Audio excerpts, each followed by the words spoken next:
7 in 10 boomers say they either expect to work past age 65, are already working past age 65, or they don't plan to retire at all. This is according to a report from Transamerica's Center for Retirement Studies.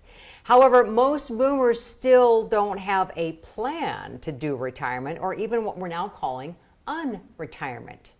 Nora Andersen Sillerud, financial advisor at Baird Private Wealth Management, joins me now to share 7 of her best tips to making this transition from work to what's next realistic and positive. Thank you so much for joining me. I'm delighted. Okay, so we know that my theme is living your passion at any age, and is being a guide to those in transition your passion and your purpose? It is. I love to work with people to help them choose their change. Was there ever an aha moment when you personally were doing what you had been doing and then went, oh, this is now my passion and purpose? It happened when I was in my 40s. I realized that I could be the one person, the trustworthy advisor, to help other people identify the possibilities and choose their change. When I was a child, my father died and left behind a single mom and 4 little children, and I saw firsthand what it was like to need help and to need hope.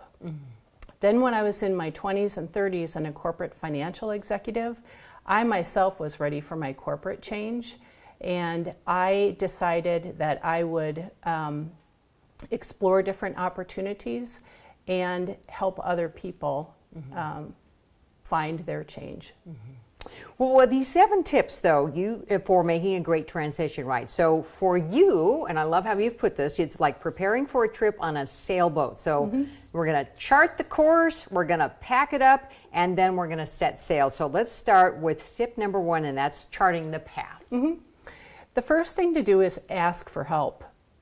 Ask 1 or 2 people that are financial professionals or legal professionals, and then ask 1 or 2 people who are family or friends. These are people who are experienced, who care about you, and who really care about your success. And then after that, you're going to do inventory. Now explain that for me. Right.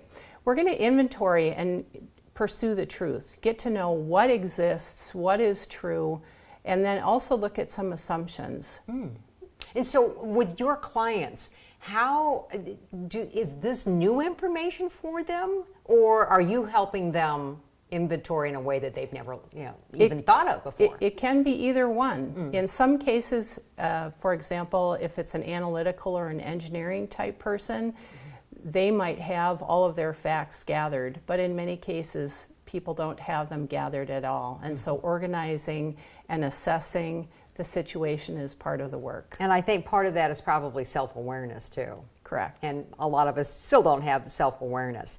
Then you say identify the possibilities, and so that sounds great. So let's talk about that. It can be identifying what the dreams are. What could happen with no limitations? What is possible? What have other people done? What's the dream? What's the benchmark? It depends on the situation. So when people ask about identifying the possibilities, do they come with the idea that it's got to be done in 6 months, or can it be open-ended, or what are some of the timelines that you run into with your clients? A lot of times people don't even think that the change is possible, so they might not even have a time frame in mind. Some of the possibilities may have multiple steps, and some of them might have different time frames. It depends on how big the change is. For example, a business owner might need to or want to make a business exit. And so we would look at who would the advisor group be. So it could be a CPA, a business broker, an attorney, and me. Then we would work with the business owner and identify what is the business and who might want to buy it, or who might the business owner want to sell it to. When could that happen? And there could be lots of different time frames.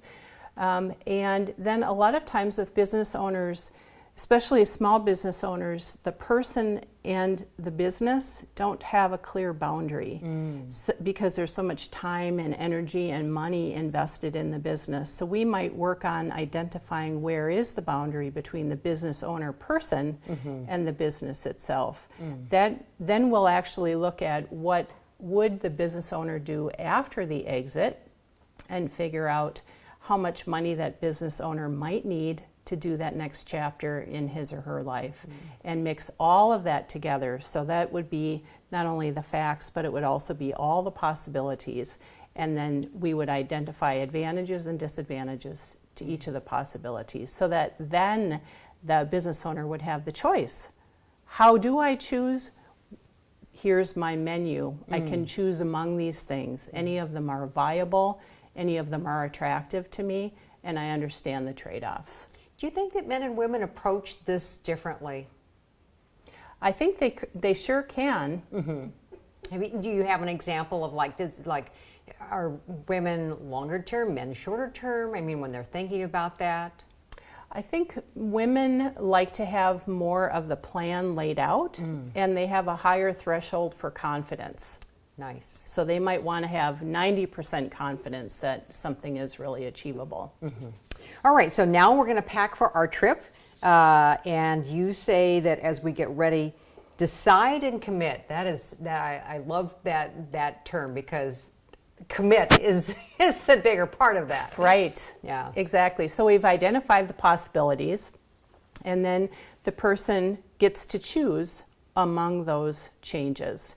And then it can be a really frightening time because then the change has to start. And behavioral changes are often the most difficult things that people need to do. But then those trusted advisors walk the path or continue with that person and help coach them and encourage them to make the change. Okay, so as this change is happening, I love the fact that you also look at it on a couple of different levels. So you have 3 different levels that you need to be your best while you're making the commitment to this change. Right. Change is really hard. I can say that because I've tried it, and it's a difficult thing to do. So I would encourage people to be physically their best, meaning do all the things that mom or grandma told them to do in the past, eat well, drink lots of water, and sleep as well as they can. Also, movement or exercise is really important. Then the second thing would be emotionally to be the best. So show gratitude, be thankful, be positive, and look for people that can be encouraging to them along the way. Wow, that's great. So, so I know that we've talked about this, but you also talk about spirituality. So how does that come into it? Oh gosh, change is so much easier when there's inspiration of some kind. So prayer, meditation, and actually seeking out even an inspirational quote every day can be really, really helpful. Wow. Do you have any inspirational quotes that guide you as you're helping your friends? Well, Winston Churchill, I think, said never, never, never, and I don't know how many nevers there were, but there were a lot of nevers. Never, never, never, never give up. Okay. And so you share that with your clients, beside it being very true for you. I do. All right. So then finally, we're thinking about setting sail. So let's talk about that. You say we need to track progress. So tracking progress is really important. It can actually be a source of encouragement. Sometimes these changes that need to happen can seem like a mountain of work or a mountain of change.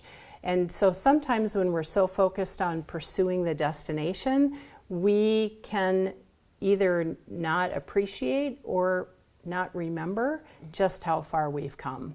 So sometimes people talk about doing a journal or doing a diary. That requires writing or typing.